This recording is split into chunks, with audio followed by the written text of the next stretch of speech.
Have you ever felt like your kindness is both a blessing and a burden?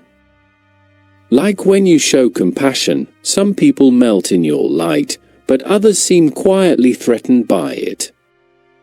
I want to tell you why that happens, why empaths, those bright, deeply feeling souls, often seem to magnetize people who secretly resent their light.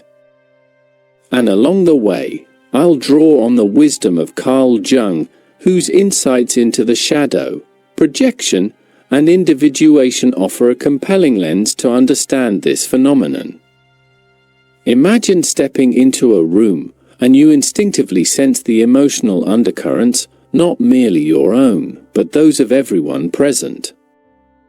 You feel more than you think, you absorb more than you see. But then, across the room, someone stiffens, their smile tightens. Why?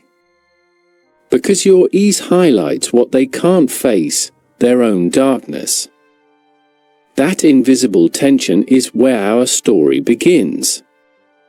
So let's explore what draws those with hidden resentments into the orbit of empaths. What unresolved drama from Jung's psychology is being replayed?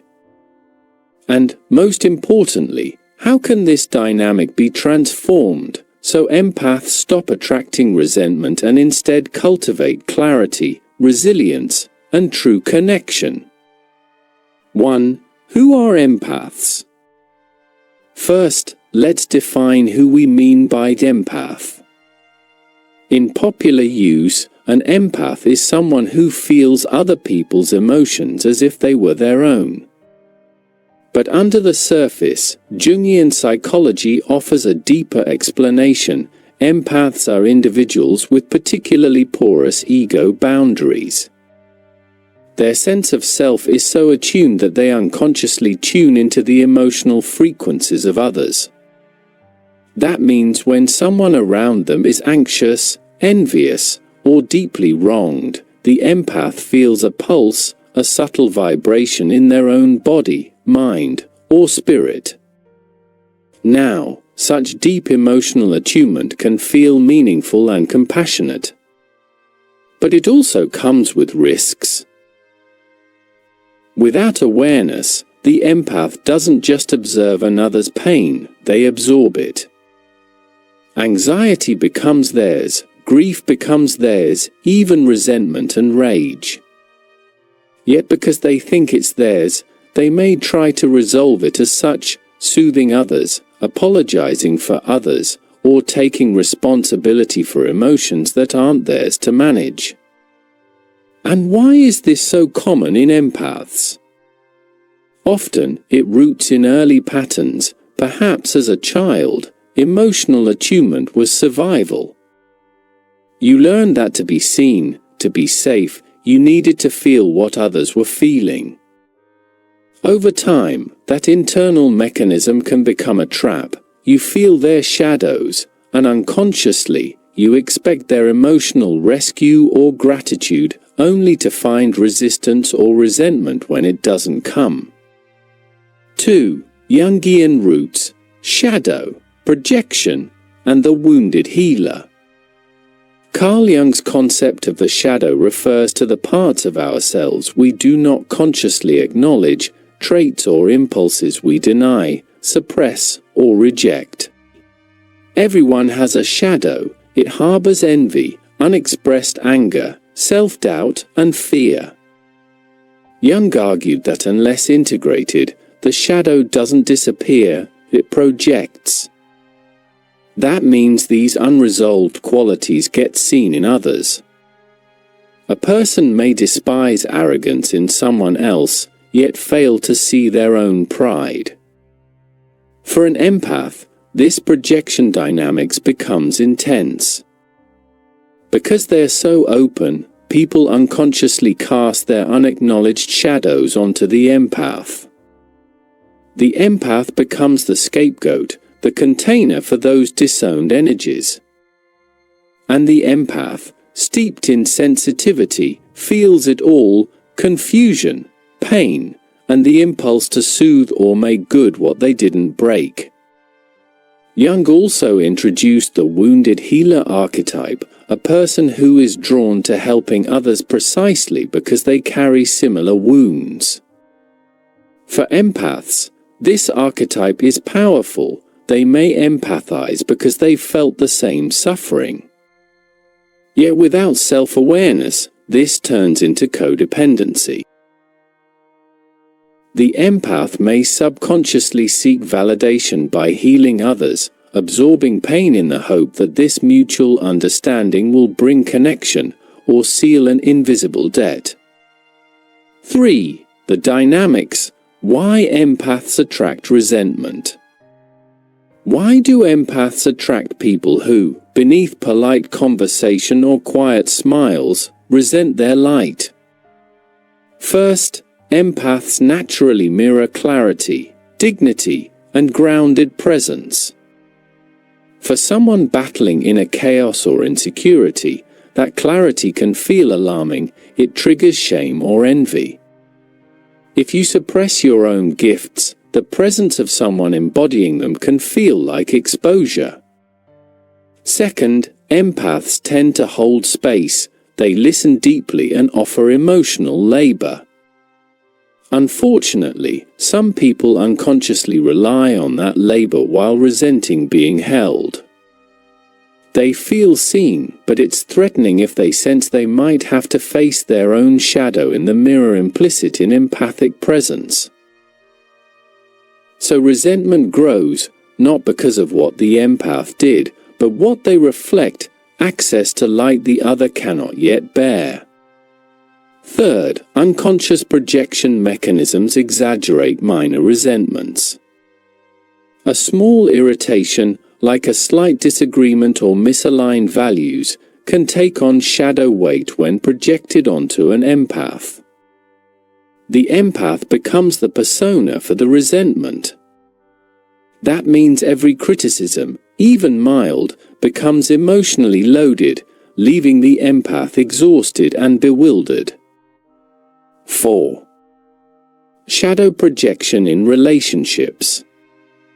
When someone cannot own part of themselves, say, their ambition or depth, they unconsciously see it in others and feel judged by it. If an empath exudes confidence or emotional intelligence, that may feel critical to someone lacking those traits.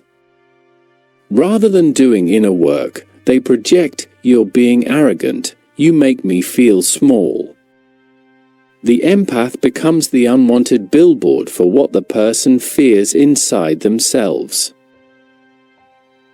These projections show up subtly, through dismissive remarks, sarcasm dressed as humor, silent emotional withdrawal. The empath perceives dissonance but may chalk it up to misunderstanding or defensiveness, at least until it repeats. Jung believed that what disturbs us most in others is what we cannot face in ourselves.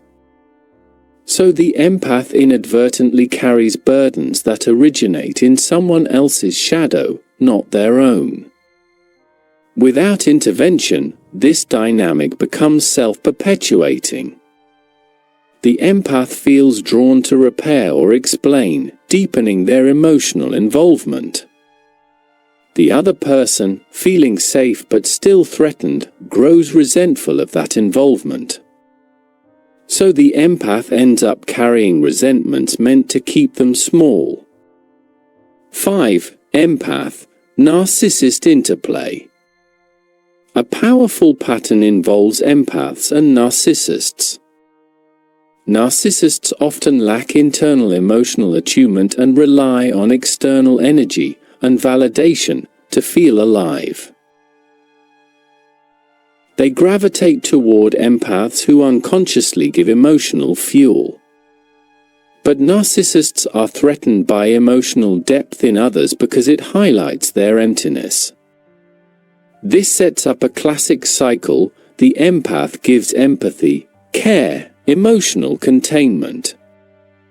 The narcissist absorbs it but ultimately devalues it. They project shame, blame, boredom, then withdraw affection. The empath, still wanting connection, tries even harder.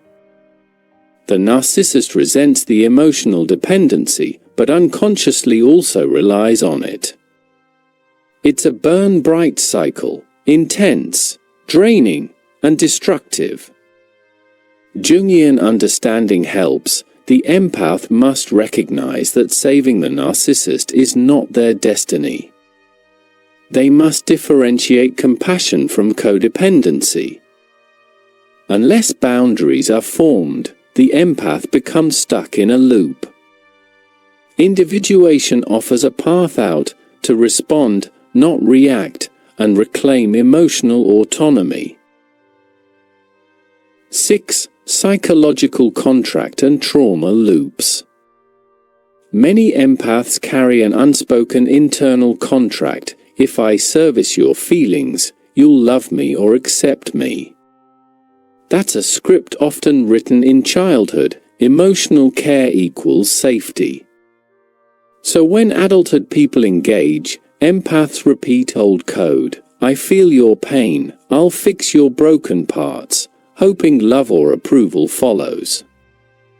Tragically, many people resent this caregiving energy, especially if they themselves avoid emotional growth.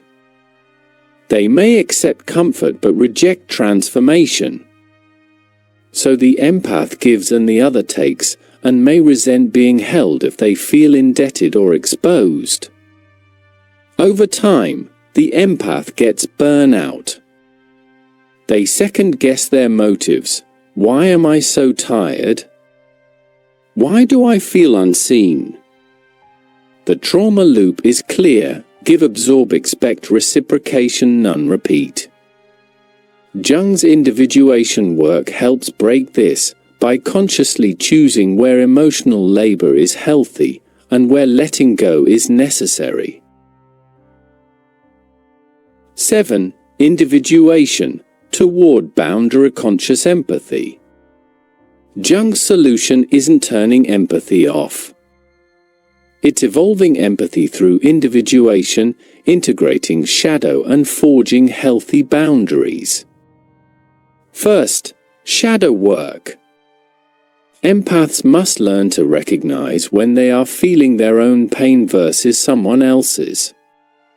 Journaling, therapy, or guided introspection help distinguish internal from external. Second, differentiation skills. Practicing statements like, I feel your pain, but I can't carry it, or my emotions are separate from yours, builds neuro-emotional muscle. It allows empaths to care without merging. Third, boundary setting habits. These include saying no without guilt, recognizing emotional exhaustion as a signal, not a failure, and valuing rest and self-care as forms of respect. Boundaries aren't walls, they're necessary emotional hygiene. As empaths integrate these skills, their relational magnet shifts. Instead of drawing people who covertly resent them, they draw people who respect presence and reciprocity.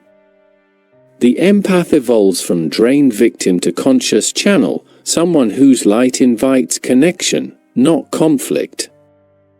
Conclusion. Empaths attract people who secretly resent their light, not because empaths are wrong, and not because compassion is flawed, but because their presence triggers what others avoid within themselves. Jung's notions of the shadow, projection, wounded healer, and individuation map the terrain of these emotional dynamics, offering both diagnosis and remedy. Transformation lies in recognizing and integrating one's own shadow, establishing psychic boundaries, and disengaging from emotional caretaking that isn't mutual. When the empath shifts from absorbing to regulating, from giving compulsively to giving consciously, resentment loses its grip. The empath's light becomes not just a burden handed around, but a source of empowerment, and a magnet for depth and authenticity in others.